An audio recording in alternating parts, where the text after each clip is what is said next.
Well, it's the next morning. Good morning. And I'm on my way back home. But on my way back home, I thought I would enjoy a beautiful Sunday, since I don't work on Sundays anymore. I can't tell you how wonderful that is to say and to experience. Well, I thought I'd stop by the Expo Center and take a look at the new auto show. They do this about 2 or 3 times a year.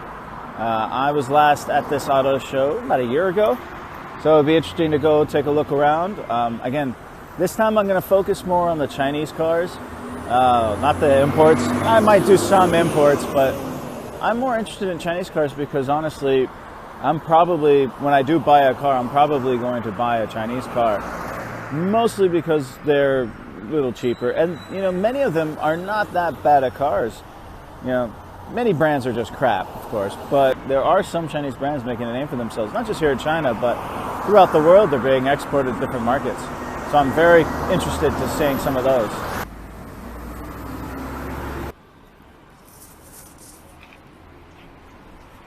Zhongshan has a couple of expo centers, and this is just one of them. But it doesn't use very much, so half of it is an expo center, and then this half here, this giant thing, is actually the Zhongshan Public Services Center. And I've been in here to get some services done, and it is huge. I mean, imagine a giant convention center with one long desk along all the walls, and people working at all the desks doing everything from notary to processing paperwork, permits for businesses, taxes, car registration, everything. I mean, it's very impressive inside that building. The other half of the building on this side is where they do the conferences and conventions and things like that. Now, I have been saying this for years, and I can continue to say it. These RVs are going to be huge business here in China. The industry is still in its infancy. The infrastructure is still being built, but with a middle class that is larger than the entire population of America, and all these new roads and some beautiful places in China to go visit, this RV culture is going to explode in the next few years. I mean, just look at the interest in this one tiny little RV. The build quality is not quite what you would see in a Western RV, but it will get there. If I had a lot of money, there are a number of industries that I would invest in, and that is one of them. AC. Look at this tiny little vehicle. That's an electric vehicle. These are all electric. This is the first time I've had to pay to come to an auto show in China. Only 10 yuan to get in, so it's not that big a deal. But it's just like it normally is, the same kind of configuration. A lot more different types of brands here today, though, than usual.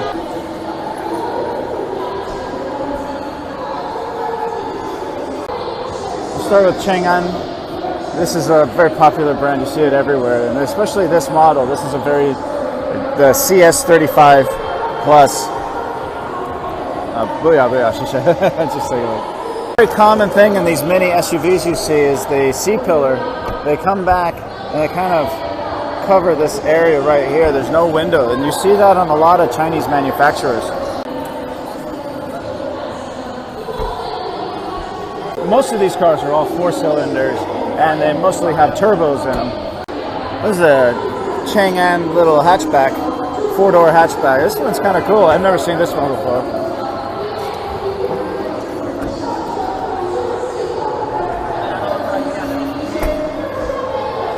The Fadox T, I guess it's called.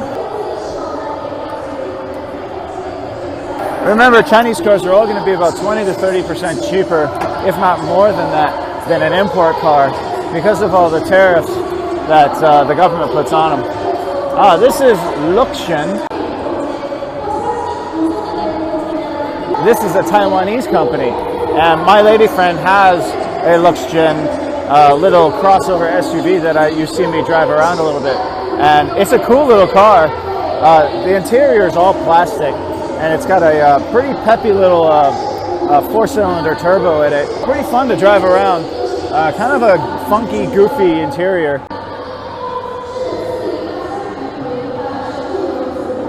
And they got a good reputation being from Taiwan. One of these days I'll do a walk around review and drive and share with you that car.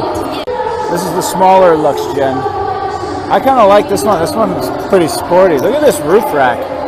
That's a funky roof rack. Still kind of a funky interior. Yeah, it's not soft touch. It's hard plastic.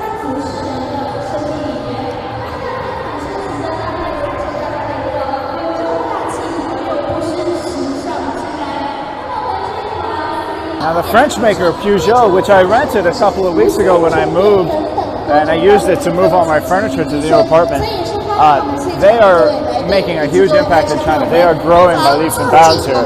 They're very popular SUVs, especially the new 4008 and the 2008. You see them on the roads a lot. They're highly sought after, even though they're more expensive than most of the other cars.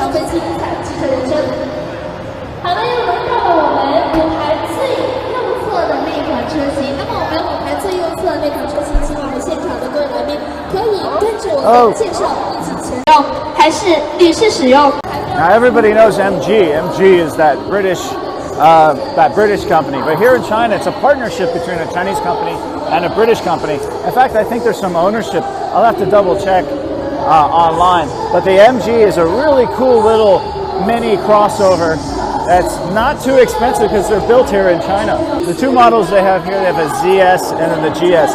The ZS is very small, and then the GS with a 2.0 4-liter turbo is very cool. I love it. It's got a great, very handsome stance on it. Although it's not built for off-road, it looks like it could go anywhere.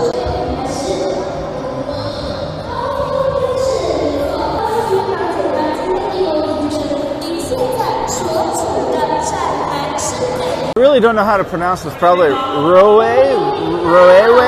I wish I knew how to pronounce this. I'm sorry. Please correct me if I got it right. But here, it's not a popular brand, but they have very handsome SUVs. The RX-8 is a giant one for China. That's very, very big. And then the RX-5, which is more the mid-sized crossover. Let's take a look inside this one. Oh, it's lovely. I love this wood grain dash. This is very nice. It's not real, it's fake. Fake wood. But very nice soft touch. Lovely seats. Now, someone told me the name of this brand, and I can't remember it off the top of my head, unfortunately. There's no pinyin to help me. It's all in Chinese. But these are another Chinese brand that's making waves in the crossover SUV like every other brand out there.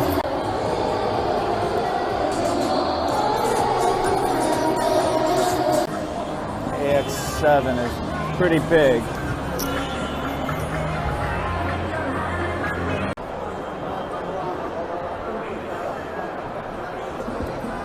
Hello. One thing you also notice is that they still offer stick shifts in all these SUVs, which is really cool. You can't get a stick shift anymore in America, it seems, on any kind of car. Yeah, here, no matter what brand it is, you can get a stick shift. Because I'm tired of automatics and the maintenance and all that. Stick shifts are the way to go. Of course, the king of all SUVs here in China is still the Jeep. And they're very popular here. All the Jeeps. You know, the Compass, the Grand Commander. I haven't seen this one before. This one's new for me. I love these floor mats too. These are nice. It's diamond stitched. But there's so much, look at this. There's so much leg room in the back of this thing.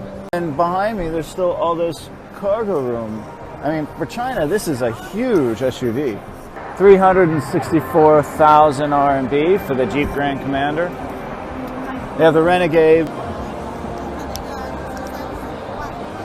which is built in Italy on the Fiat chassis, and I rented one of these, and they're cool little SUVs. I like the Renegade a lot. It's pretty capable if you get the four-wheel drive, but my favorite is still the Cherokee. Yeah, it's the popcorn that smells so good in here. Now this next one is either Haval or Haval. I don't know the correct pronunciation of it, but it's a very well-known Chinese brand, and you'll see them in other markets. I know they're in Australia, and I believe they might even be in South Africa.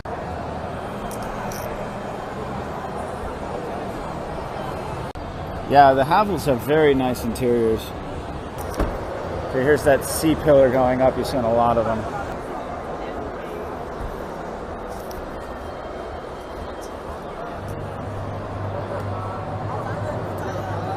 This one's got a full LCD gauge cluster along with the typical stack.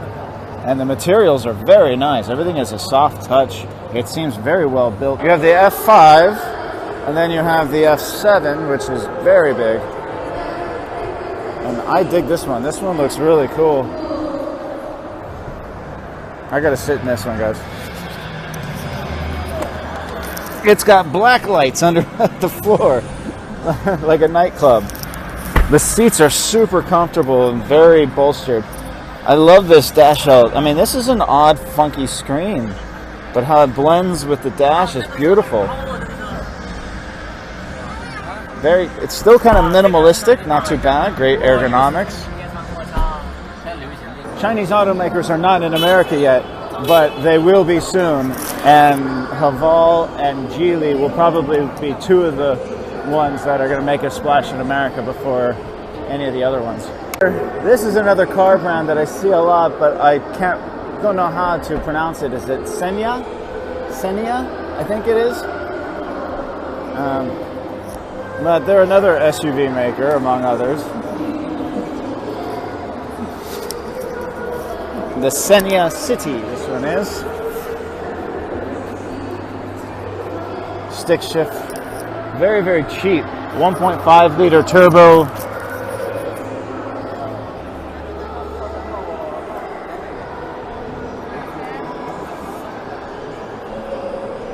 Jetour. I have never heard of this one. Another SUV maker.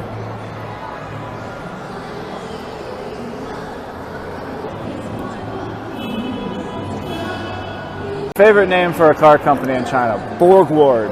Check it out. Borgward. What a great name. But also very cool SUVs. I mean, even for China, they're on the expensive side. They're a little more upscale, but I love the designs of these. More handsome, I guess, you know, and the build quality of the interior is quite lovely. Again, I've never driven any of these, so I could not tell you if they're any good on the road or if their engines are any good beyond 50,000 kilometers. It's called the BX6. This is a funky little SUV, and it's got one of these sloping backs to it that kind of just ruin the headroom in the back seat. As you can see, well, it's not so bad. But this is a cool little funky car. I kind of dig it.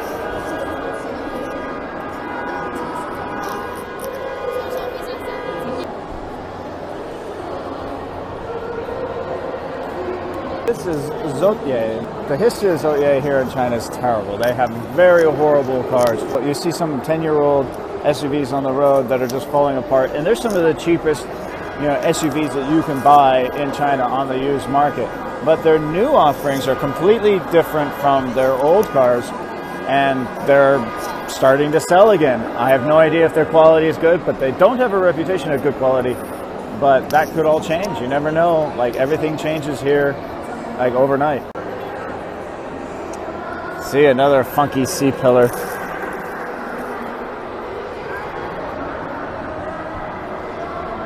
They're very cheap. This is a T300. This is the cheapest advertised price I've seen in a car here. 81,800 RMB. I'm not too much of a fan of the styling. I mean, again, this funky C-pillar. You know, for an 81,000 RMB car, this isn't that bad. I mean, yeah, it's a little small, but it's plenty of room, and you don't really want a big car driving around Chinese cities. It's a lot of plastic. It's got this like weird leather just covering the plastic with almost no soft touch.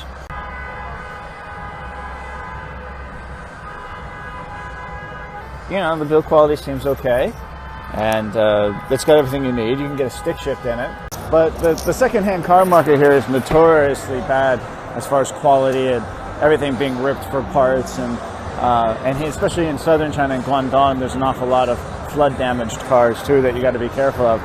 But if you wanted a new car, 80,000 for this one, that's not bad. I just think it's ugly as sin. I mean, look at the back end. Lincoln Company. This is another kind of higher end, similar to Borgward, but they do a lot of very interesting marketing you see throughout China.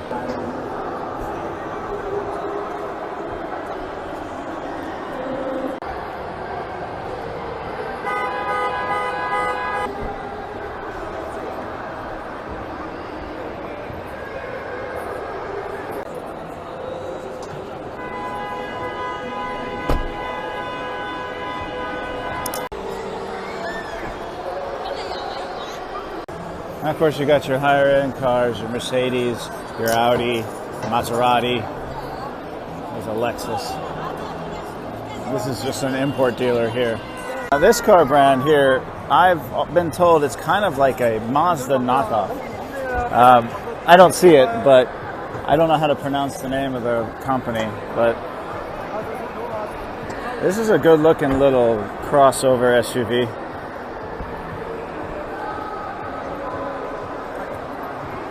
Again, very cool stick shift. You know, there's the floating tablet.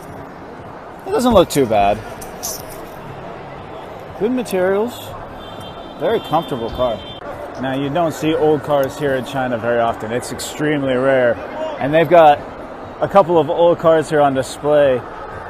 And it's kind of funny because you'd see these in like a used car lot back in America. But here, they're on display like they're a work of art. It's an old Jag and an old Beamer.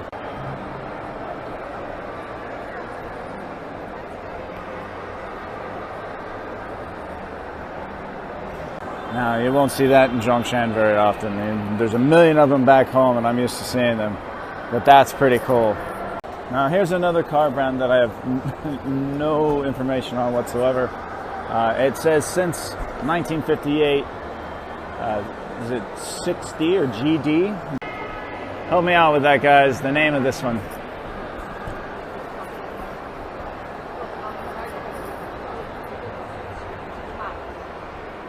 Now here's another car brand that I don't know the name of, unfortunately. But I see it everywhere, and the symbol, I call it the Star Trek car. Because if you look at the badging, it looks like the Star Trek emblem.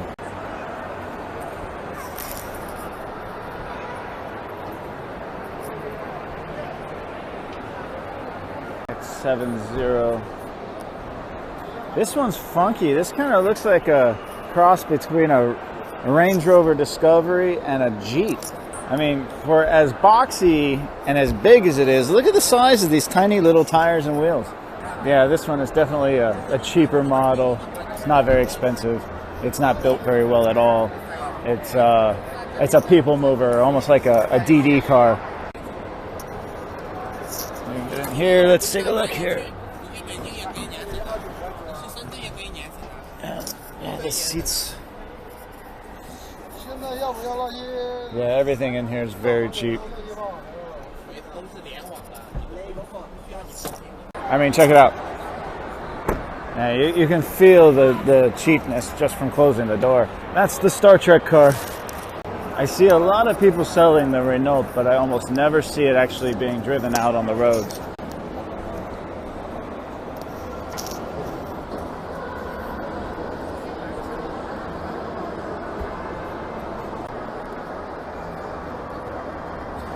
Okay, moving on. SWM Motors. Another brand, another 3 or 4 SUVs that they make. I have no idea if they're any good. Now, one thing you don't see very much in China are pickup trucks.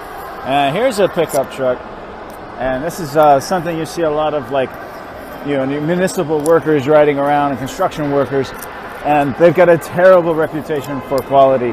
I mean, these things are shit. Also, in most trucks in China, around the brim here and here, you see this red and white reflective band, and it's disgusting, and it just ruins the aesthetic of the truck.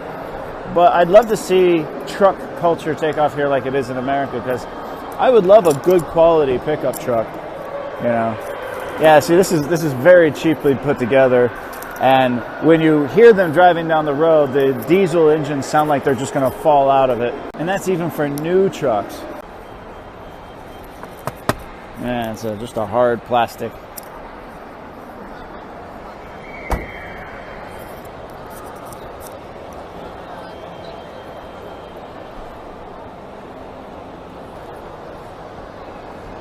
Now this is the brand that I'm actually very interested in. That's the Geely Auto. Geely made a name for itself for buying Volvo a few years back, and they're known as one of the better quality vehicles that China produces. And even in the used market, you can get a second-hand Geely with very low mileage or kilometers, whatever, for a decent price, and you still got maybe 60 to 80% of the value of the car left in it. And you can see it's a beautiful car.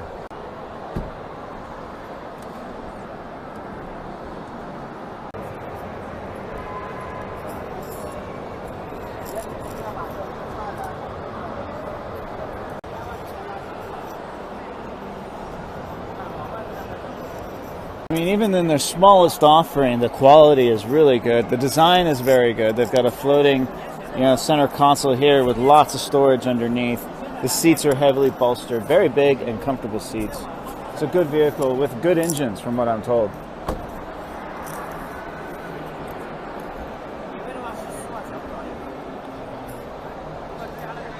Now, I have been looking to buy a used car, and this is the model car that I've been looking to buy. I've seen them advertised for 30,000 to 40,000 RMB with just about 20 to 30,000 kilometers on them used, maybe 2 or 3 years old.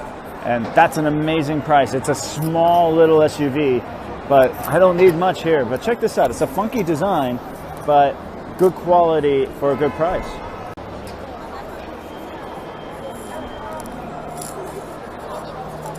This is the X3.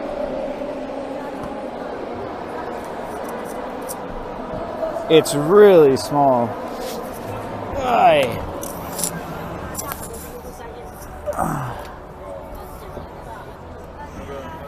Oh, you can get a stick shift in it too.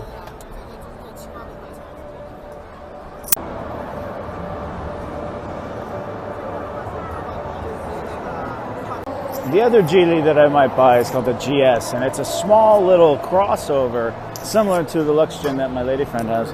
And it's not so great it's not as beefy, and they're a little bit more expensive. You can probably get into one for about 40 or 50,000 RMB that's 1 or 2 years old. But I think it's a handsome looking crossover.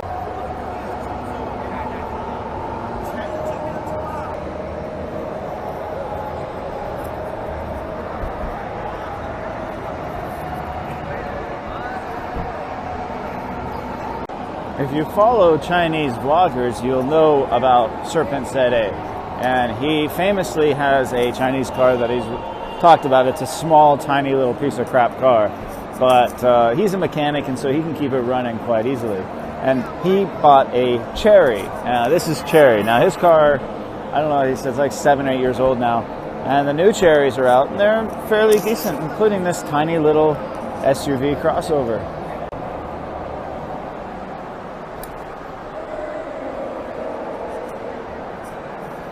See, I love that you can get a stick shift in these. It just makes maintenance so much easier.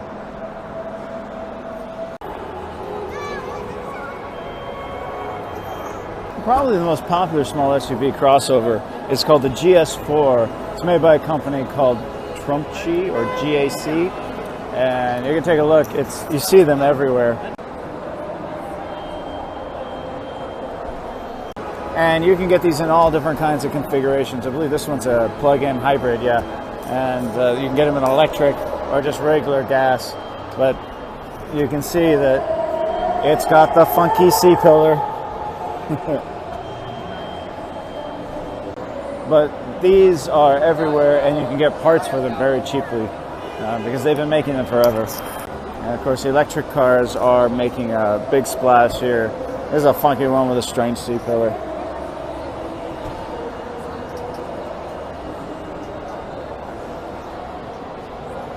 Here's a new one I've never seen. Yudo. This is a brand new brand. I never heard of it. What a funky looking car.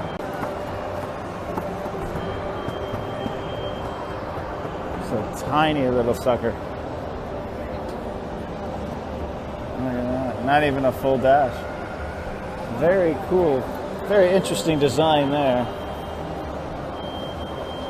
Here's another GAC or Trumpchi. I don't know which one it is. Trumpchi.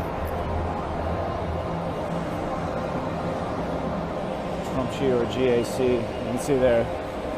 But this is their big SUV, their station wagon.